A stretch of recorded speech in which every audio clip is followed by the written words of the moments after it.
The morning light from Nexus Prime's twin suns cast long shadows across the Galactic Council chambers. Ambassador Zethkar adjusted his breathing apparatus and reviewed the daily reports with the same bored expression he had worn for the past 15 years. The stack of documents contained the usual complaints from various species about trade routes, mining rights, and territorial disputes. Nothing interesting ever happened in these meetings anymore. Captain Jake Morrison sat in the small human section of the Great Hall and checked his watch for the third time in 10 minutes. His hands remained steady despite the enormous weight of what was happening across human space at that very moment. Behind him sat Lieutenant Amy Walsh, his aide for the past 6 years, who looked as calm as someone discussing the weather. Neither of them showed any sign that this would be the last day humans would ever sit in these chambers. The Council had grown comfortable with humanity over the decades. Humans complained about restrictions but always followed the rules. They asked for permission to expand to new worlds and accepted rejection with disappointed but polite words. They shared their technology when requested and never caused serious trouble. The Council members saw them as useful but harmless, like well-trained pets who occasionally barked but never bit. What the Council did not know was that Dr. Richard Kane had been working in his laboratory beneath the human embassy for 3 years. His team had successfully copied and improved every piece of alien technology they could get their hands on. The fusion drives that powered Council ships now seemed like toys compared to what humans had built in secret. The communication systems that took days to send messages across the galaxy had been replaced by something that worked instantly across any distance. Morrison received a message on his personal device that looked like a simple weather report from Earth. Anyone watching would see him check the daily temperature in New York. What he actually read was confirmation that the last civilian transport had cleared the outer markers of human space. Every human colony, every research station, every mining operation had been quietly evacuated over the past 18 months, while maintaining the appearance of normal activity. Amy Walsh had coordinated much of the evacuation from her position in the embassy. Her official job was to handle paperwork and schedule meetings. Her real job was to ensure that 47 million humans could disappear without anyone noticing until it was too late. She had arranged for automated systems to continue sending routine reports, for cargo ships to arrive and depart on schedule, and for all the normal signs of human activity to continue even after the people were gone. The plan had started 12 years ago, when the Council passed the containment doctrine. On the surface, it looked like reasonable regulations to prevent any single species from expanding too quickly. In reality, it was designed to keep humanity trapped in a small corner of the galaxy forever. The Council members spoke of maintaining balance and preventing conflict, but humans understood the truth. They were seen as dangerous and needed to be controlled. Dr. Kane had been the first to suggest that humanity should simply leave. Not run away in panic or anger, but carefully and quietly build a new civilization beyond the reach of the Council. His research team had discovered that the galaxy was much larger than the Council claimed, with thousands of star systems that had never been explored or mapped. These distant regions could become home to a free human civilization. The evacuation had required incredible planning and coordination. Every human family had to be convinced to leave their homes and businesses behind. New colonies had to be established in secret, with enough infrastructure to support millions of people. Ships had to be built that could carry entire populations across distances that the Council believed were impossible to travel. Engineer Paul Roberts had designed the ships that made it all possible.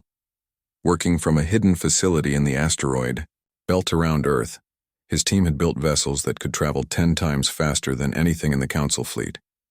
These ships could also avoid detection by using technology that bent space around them, making them invisible to sensors. The Council had no idea that humanity had achieved this level of advancement. Morrison stood up as the morning session ended and walked calmly toward the exit. Several alien delegates nodded politely to him as they passed. Some even made small talk about the upcoming trade negotiations or asked about human agricultural exports. None of them suspected that they were talking to a ghost, the representative of a civilization that no longer existed in any form they would recognize. Amy Walsh gathered her papers and followed Morrison out of the chamber. In her bag, she carried the final diplomatic note that would be delivered to the council secretary in exactly 72 hours. The message was simple and polite, thanking the council for their guidance over the years and informing them that humanity had decided to pursue a different path. It did not mention where that path led or how far humans had already traveled down it. As their shuttle lifted off from the embassy landing pad, Morrison looked down at Nexus Prime one last time. The planet was beautiful, with its crystal spires, reaching toward the sky and its floating gardens that seemed to defy gravity. For 50 years, humans had come here as supplicants, asking for permission and accepting limitations. Those days were over. The shuttle docked with the human transport vessel Freedom, which was officially scheduled to return to Earth for routine maintenance. In reality, it would join the rest of the human fleet in a place the Council had never heard of, in a region of space that their maps claimed was empty. The Council would eventually learn that their maps were wrong about many things. Captain Morrison took his seat in the passenger compartment next to other humans who had spent years playing roles in the Great Deception. There was Ambassador Helen Foster, who had convinced the Council that human mining operations were simple and inefficient, while hiding the fact that entire asteroid belts had been harvested using advanced technology. There was Trade Representative Kevin Murphy, who had negotiated contracts that seemed favorable to the Council, while secretly providing humans with the resources they needed for their exodus. As the Freedom entered hyperspace and left the Council's territory behind, Morrison allowed himself to smile for the first time in months. The hardest part was over. Humanity had successfully escaped from the cage that the Council had built around them. Now came the easier task of building a new civilization among the stars, one that would never again bow to alien authority or ask permission to grow and prosper. The Council would discover their absence soon enough, but by then it would be far too late to stop what humanity had set in motion. Trade Representative Quindal looked at his communication display with growing confusion. For 3 months, he had been trying to contact human trade stations about routine cargo shipments, and every attempt had resulted in automated responses or dead silence. The crystal formations on his forehead began to glow with a dim blue light, which always happened when he felt stressed or worried. The humans had been reliable trading partners for decades. They always responded to communications within a few hours and never missed scheduled deliveries.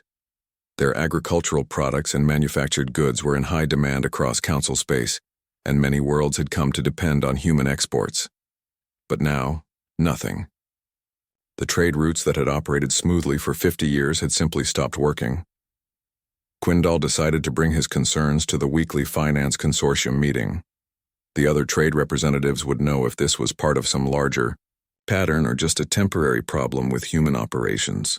He prepared his report carefully, not wanting to sound like he was panicking over what might be a minor technical issue.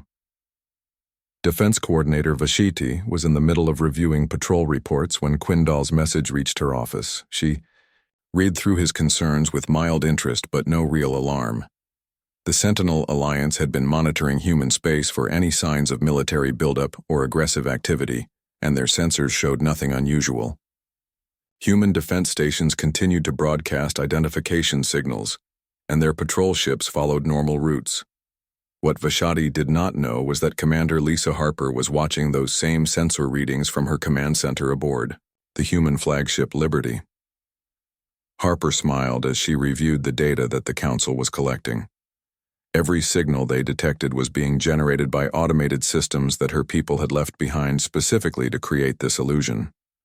The real human fleet was thousands of light years away, completely beyond the range of Council sensors.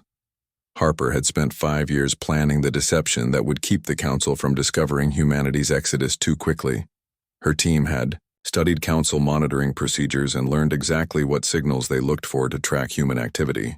By leaving behind a network of automated transmitters and fake patrol beacons, they could maintain the appearance of normal human operations for months or even years. Lieutenant Commander Steve Bradley brought Harper the latest intelligence reports from their agents who remained in Council space. These volunteers had stayed behind to monitor the situation and provide early warning if the Council began to suspect the truth. So far, Most council members seemed to be treating the communication problems as routine technical difficulties. Back on Nexus Prime, the weekly council session proceeded as usual. Various representatives discussed trade disputes, territorial agreements, and resource allocation. The human absence was noted, but not considered significant. Ambassador Zethkar mentioned that he had not received any new complaints from the human delegation, which several other members saw as a positive development. General Patricia Stone reviewed the evacuation reports from her headquarters on the colony ship New Horizon. The operation had gone even more smoothly than she had dared to hope. 47 million humans had been relocated to 17 different star systems, and the new colonies were already becoming self-sufficient. The children were adapting well to their new homes, and the adults were throwing themselves into the work of building a new civilization. The genius of the human plan was its patience and thoroughness. Unlike the dramatic military conquests that filled council history books, humanity's expansion had been invisible and peaceful. They had not invaded anyone or destroyed anything. They had simply built new homes in empty space and moved their entire civilization there without asking permission or announcing their intentions. Engineer Paul Roberts continued to monitor council communications from his new laboratory on the Research Station Discovery. His team was already working on the next phase of human development, designing technologies that would make their new civilization completely independent of anything the council could provide. Fusion power had been mastered years ago, and they were now working on matter conversion systems that would eliminate resource scarcity forever. The first major red flag came when a council inspection team arrived at the human agricultural world of Terra Nova. The planet was one of the largest food suppliers in council space, providing grain and vegetables to dozens of worlds. Inspector Krelish expected to find the usual bustling activity of farming communities and processing facilities. Instead, he found empty buildings and fields that had been harvested but not replanted. The population centers showed no signs of recent activity, though automated systems continued to maintain basic functions like power and waste management. It looked like everyone had simply packed up and left without saying goodbye. Krelish reported his findings to the Council's Internal Affairs Division, which decided to investigate several other human colonies. The results were consistent and disturbing. Every human world they visited showed the same pattern of recent abandonment. People had clearly lived there until very recently, but now they were gone. Dr. Ellen Foster monitored these investigations from her new laboratory on the colony ship Pathfinder. Her supposed death in a mining accident 3 years earlier had been carefully staged to allow her to begin working on the evacuation preparations. Watching the council slowly realize that something was wrong felt like watching a very slow creature finally notice that its prey had escaped. The council's intelligence division began what Director Morthak called an emergency assessment.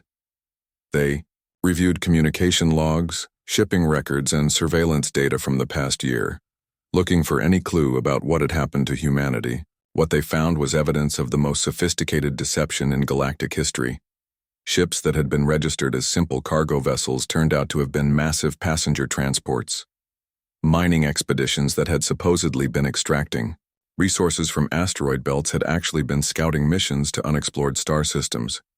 Even routine diplomatic communications had contained hidden messages coordinating the evacuation. Colony Administrator Greg Campbell received reports of the Council's growing awareness from agents throughout their territory. The news was both encouraging and concerning. It was good that the deception had worked for as long as it had, giving humanity time to establish secure colonies far from Council reach.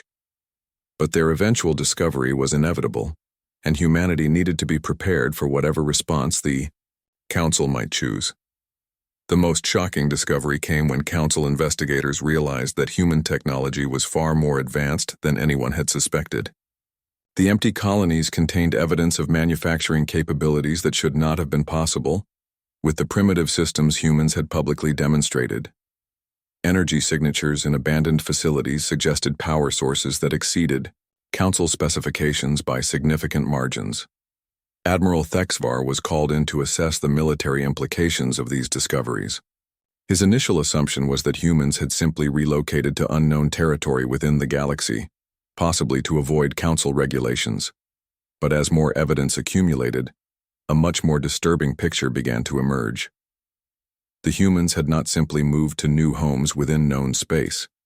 They had disappeared completely from all monitored regions of the galaxy, which meant they had either developed faster-than-light travel capabilities far beyond what the Council possessed, or they had found ways to travel to regions that Council science claimed were unreachable. Captain Kate Sullivan, commanding the exploration vessel Pioneer, in what the Council still believed was empty space, reviewed the progress reports from all 17 human colonies. The new worlds were thriving, with populations growing and industries expanding. Children who had been born since the Exodus would grow up free from Council restrictions, able to explore and develop their potential without artificial limitations. The Council faced a reality that challenged everything they thought they knew about galactic civilization. For the first time in their history, an entire species had successfully escaped their influence and established an independent existence. The implications were staggering, not just for their relationship with humanity, but for their ability to maintain control over other species who might decide to follow the human example. As month 4 of the silence began, the Council was forced to admit that they were dealing with something far more significant than a temporary communication problem or a simple relocation. Humanity had vanished from their sphere of influence as completely as if they had never existed, leaving behind only empty worlds and unanswered questions. Captain Veltar guided his probe ship Eternal Vigilance through the outer system of what had once been known as Kepler 442, the site of humanity's largest mining operation outside their home system. The Ascendant Navy had sent him to investigate reports of unusual energy readings that had been detected by long-range sensors. What he expected to find was an abandoned mining station and some leftover equipment. What he actually discovered would change everything the Council thought they knew about human capabilities. The asteroid belt that had once contained millions of tons of valuable metals was completely gone. Not just mined out, but gone. As if someone had systematically harvested every piece of rock larger than a pebble. The scale of the operation was staggering, representing the complete extraction of resources that should have taken centuries to process using known technology. Veltar ordered his ship's sensors to conduct a detailed scan of the entire system. The results made no sense according to Council understanding of human industrial capacity. The energy signatures indicated that someone had operated massive fusion reactors and matter conversion systems that were far beyond anything humans had ever demonstrated. The magnetic field distortions suggested the use of gravitational manipulation technology that the Council itself had only achieved in laboratory conditions. Most disturbing of all were the construction signatures embedded in the quantum foam of local space. Someone had built enormous structures in this system, then completely dismantled them before leaving. The energy patterns indicated shipyards capable of constructing vessels larger than anything in the Council fleet, along with manufacturing, facilities that could have supplied the needs of entire civilizations. Dr. Ellen Foster watched the probe's investigation from the observation deck of the colony ship Pathfinder, now stationed in the Kepler expanse some 2,000 light-years from Council space. Her staged death 3 years earlier had allowed her to work openly on the advanced technologies that made humanity's exodus possible. Seeing the Council finally discover evidence of human capabilities felt like watching children find footprints left by giants. Foster's team had spent 2 years completely stripping the Kepler 442 system of useful materials. Using matter conversion technology that turned asteroids directly into refined metals and complex components, they had gathered the resources needed to build the infrastructure for 17 new colonies. The operation had been so efficient that they had extracted more useful material from that single system than the Council had produced in their entire territory over the past decade. Colony Administrator Greg Campbell received Foster's report with satisfaction.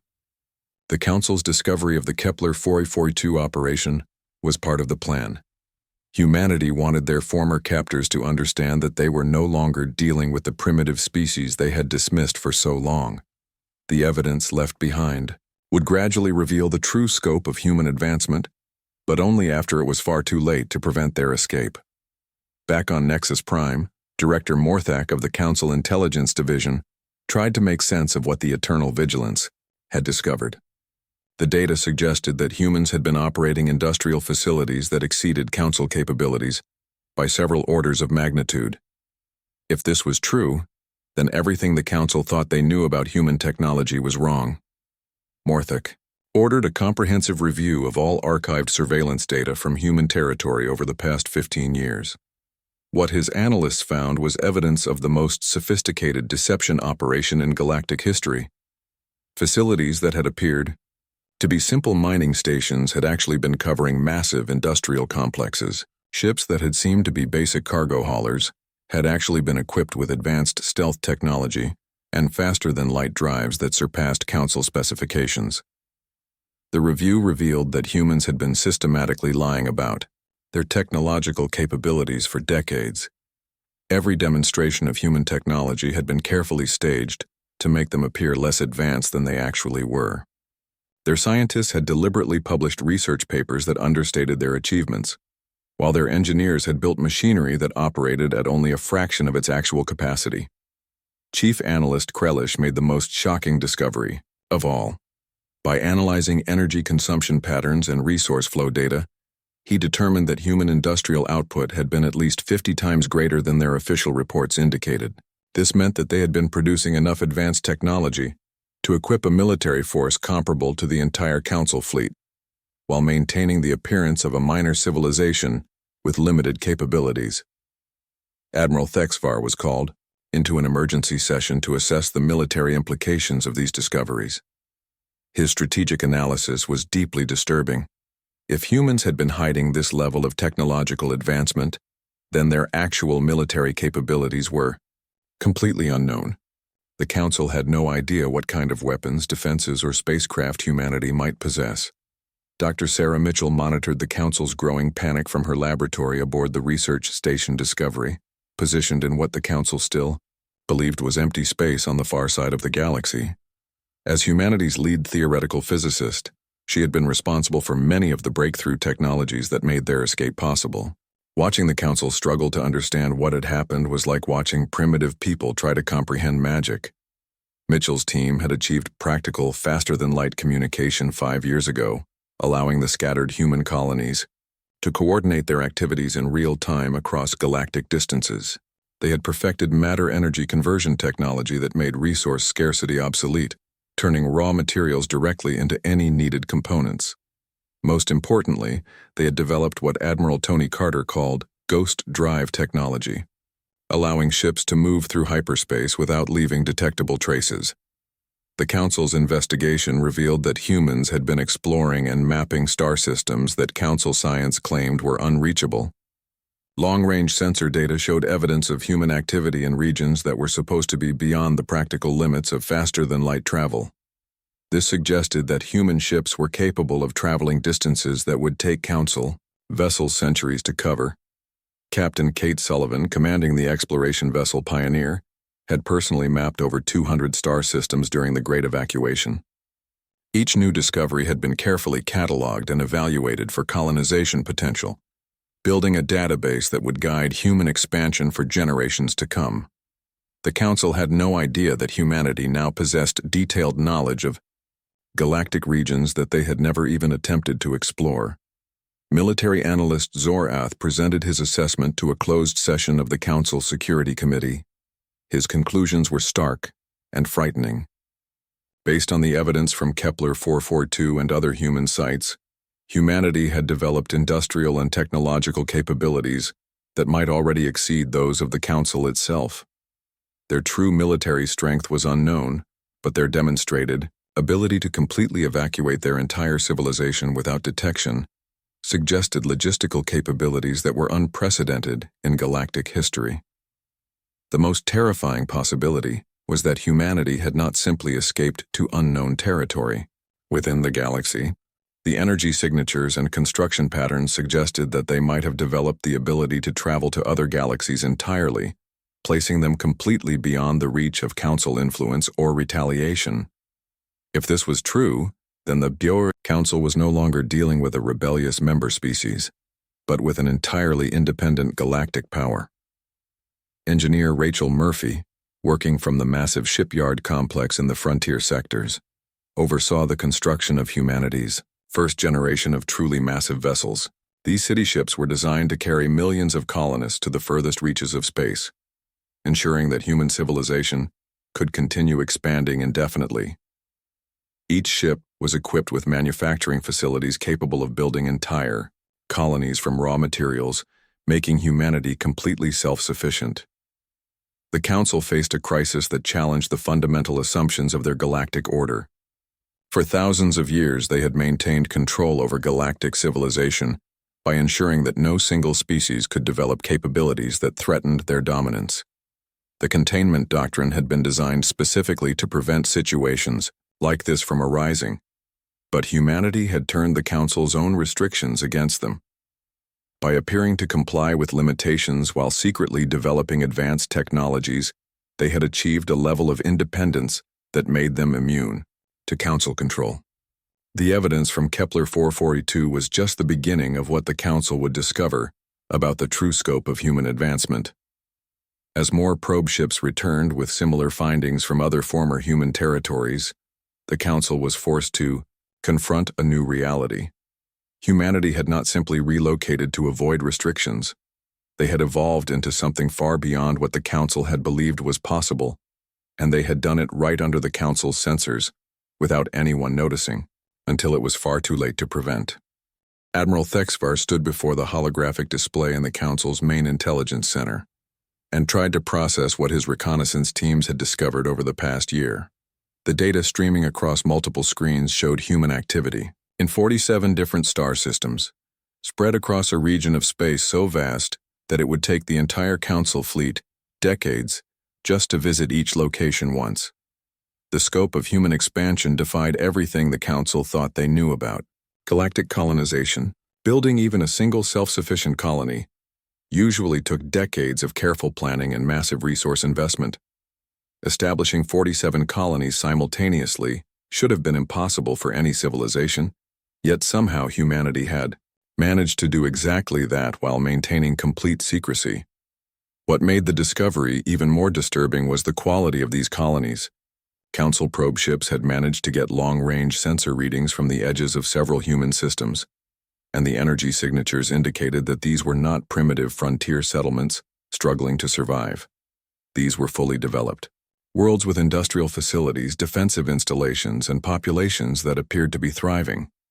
Dr. Sarah Mitchell reviewed the Council's reconnaissance reports from her laboratory aboard the Research Station Discovery, positioned in the Andromeda approach corridor that the Council believed was impossible to reach.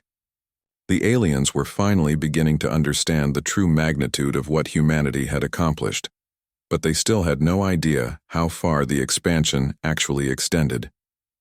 Mitchell's breakthrough in faster-than-light communication technology had been the key that made everything else possible. By establishing instantaneous communication links between all human colonies, the evacuation had been coordinated with precision that amazed even its planners. Supplies, personnel, and equipment had been moved between star systems in real time, allowing humanity to build 17 major colonies and 30 smaller outposts while appearing to maintain normal operations in Council space. The Council's investigation had revealed that humans had been using what appeared to be simple cargo ships to transport massive quantities of people and equipment to unknown destinations. Analysis of traffic patterns showed that these vessels had been making regular runs to the same coordinates, but when Council ships arrived at those locations, they found only empty space. Somehow, humanity had learned to hide entire star systems from detection. Captain Kate Sullivan, commanding the exploration vessel Pioneer, monitored the Council's growing panic from her position in a star system that their maps claimed did not exist. Her ship was one of hundreds that had been exploring the outer regions of the galaxy, mapping territories that would become the foundation of humanity's new empire. The Council had no idea that their understanding of galactic geography was fundamentally incomplete. Sullivan's team had discovered that the galaxy contained thousands of star systems that had never been cataloged or explored by Council expeditions. These regions had been dismissed as unreachable or uninhabitable, based on theoretical models that turned out to be completely wrong. Human scientists had developed new theories of stellar formation and galactic structure that revealed vast areas of space that were perfect for colonization. Military analyst Zorath presented his latest assessment to an emergency session of the Council Security Committee. His conclusions were so disturbing that several committee members initially refused to believe them.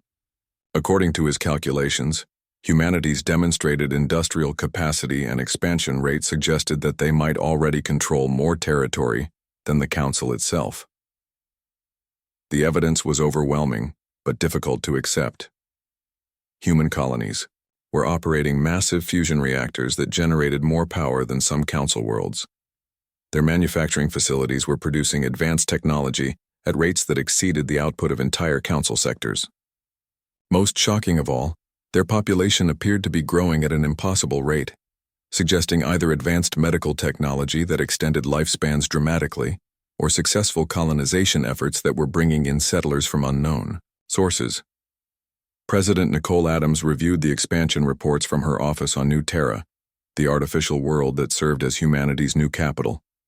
The planet itself was a demonstration of human engineering capabilities that would shock the Yeda Council if they ever discovered it. Built from scratch in just 18 months, New Terra housed 50 million people in cities that floated above continents of refined metal and crystal. The construction of New Terra had required the complete processing of an entire star system's worth of raw materials.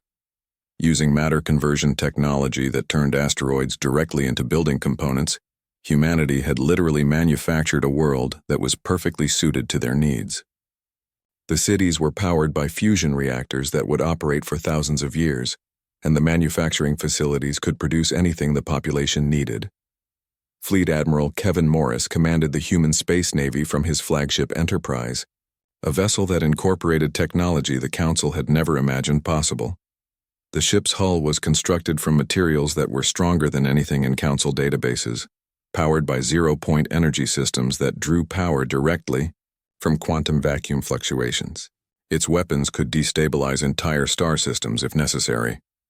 Morris's fleet had grown from a handful of escort vessels to a force that rivaled the combined militaries of all Council species.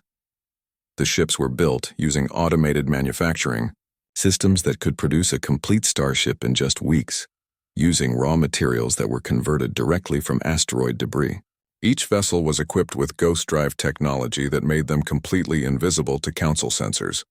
Dr. Jennifer Collins conducted her research from the massive science complex known as Prometheus Station, a structure so large that it had its own artificial gravity and weather systems. Her team had achieved breakthrough technologies that would seem like magic to Council scientists. They had perfected practical immortality through genetic modification and cellular regeneration, eliminated aging as a biological process, and developed artificial intelligence systems that operated on scales the Council could not comprehend.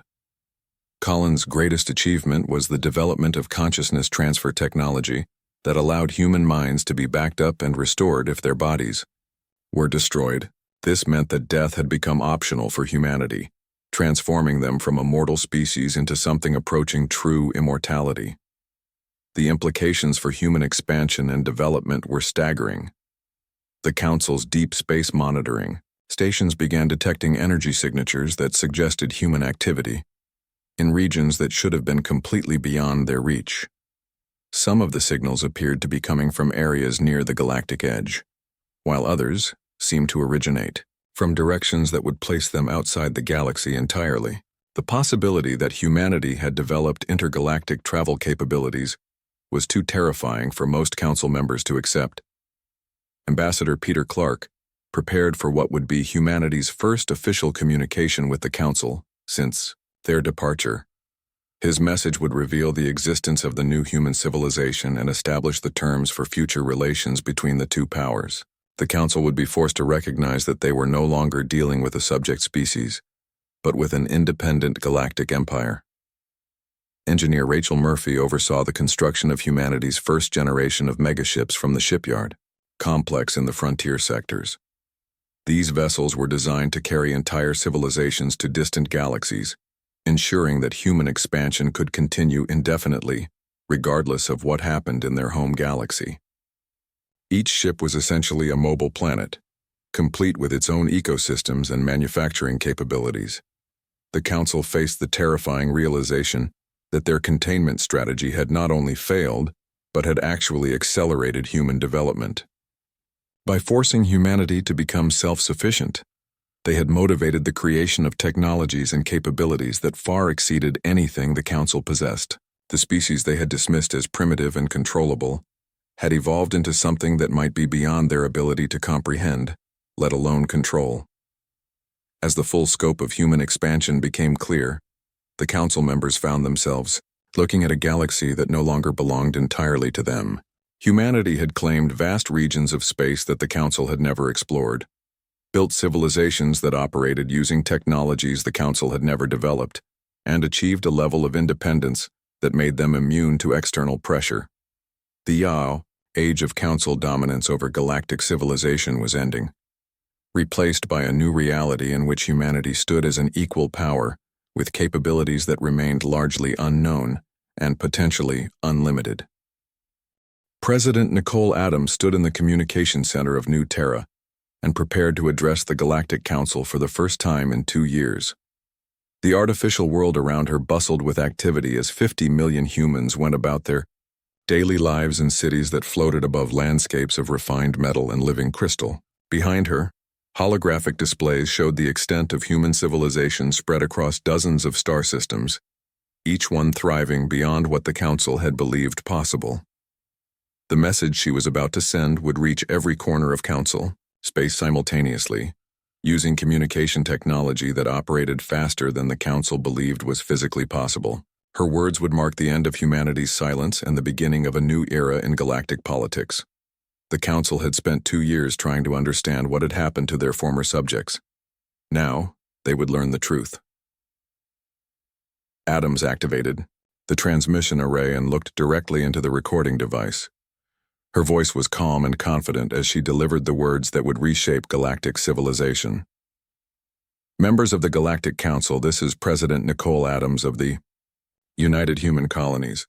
After careful consideration, humanity has decided to inform you of our current status and establish new terms for future relations between our civilizations. The message continued with details that would shock every Council member who heard it. Humanity had not simply relocated to avoid Council restrictions. They had built an entirely new civilization that operated using technologies the Council had never imagined. Their population had grown to over 200 million people spread across 47 star systems. Their industrial capacity exceeded that of the entire Council territory. Most importantly, they had achieved complete independence from any external authority. Fleet Admiral Kevin Morris watched the message broadcast from the bridge of his flagship Enterprise, surrounded by a fleet that had grown to include over 3,000 vessels of various sizes. The ships around him represented just a fraction of humanity's total military capability, with other fleets stationed throughout human space and beyond. Each vessel was equipped with weapons and defenses that made Council technology look primitive. By comparison, Morris had been preparing for this moment since the evacuation began. The human military had evolved from a small defensive force into something capable of projecting power across galactic distances. Their ships could travel faster than Council vessels, fight more effectively, and operate independently for years, without resupply. Most importantly, they were completely invisible to Council sensors unless they chose to reveal themselves. The Council's response came faster than expected. High Counselor Verthak himself appeared on the communication channels.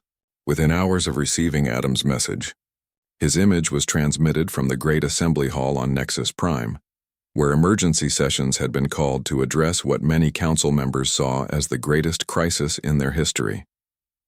Verthak's message was carefully diplomatic, but carried an undertone of barely controlled panic. He acknowledged humanity's achievements while attempting to reassert Council authority over galactic affairs. He spoke of the need for cooperation and mutual understanding, but his words carried the clear implication that humanity should return to their previous status as a controlled species operating under Council supervision. Ambassador Peter Clark received authorization to respond to Verthak's message from his office on New Terra.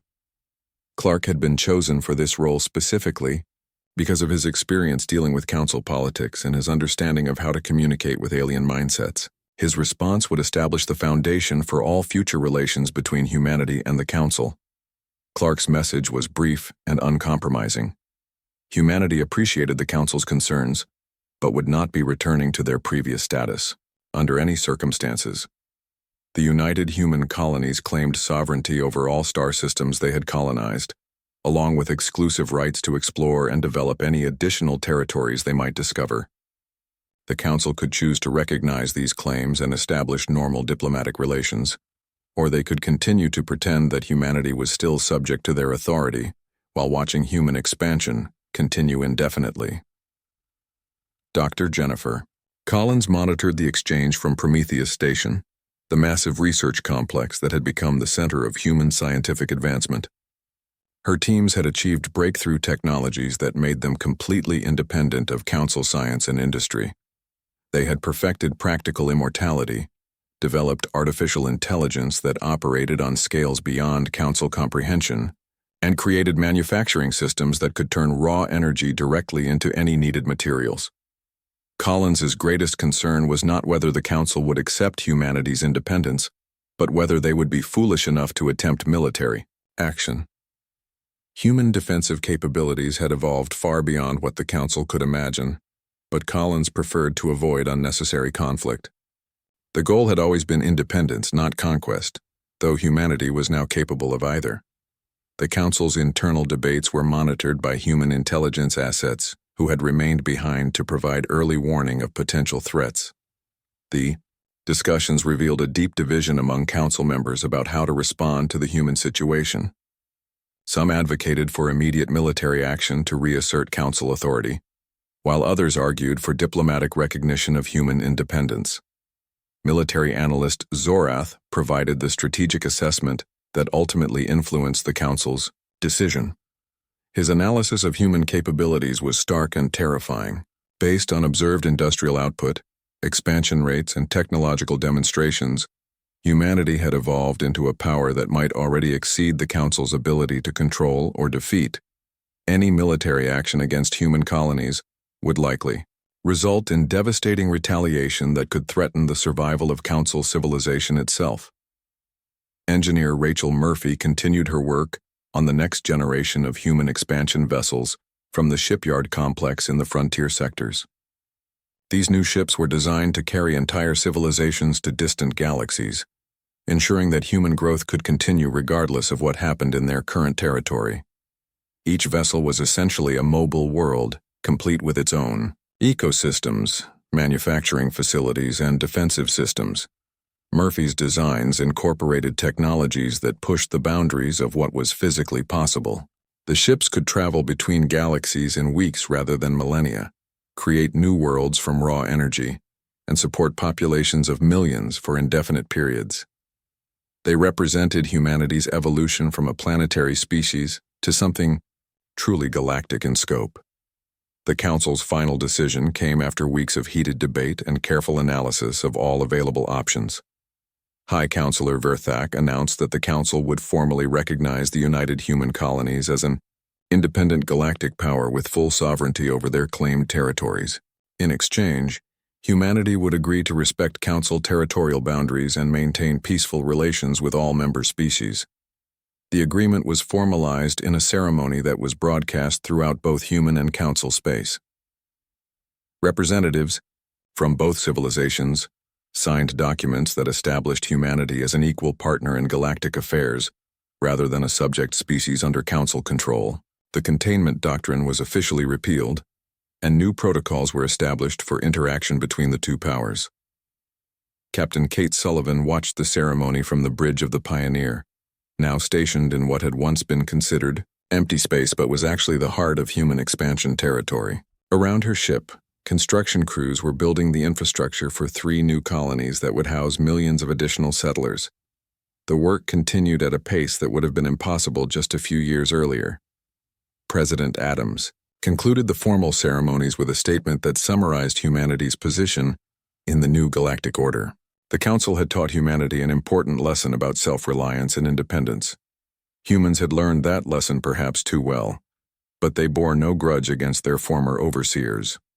The galaxy was large enough for multiple civilizations to thrive, and humanity looked forward to peaceful coexistence with all species who respected their sovereignty.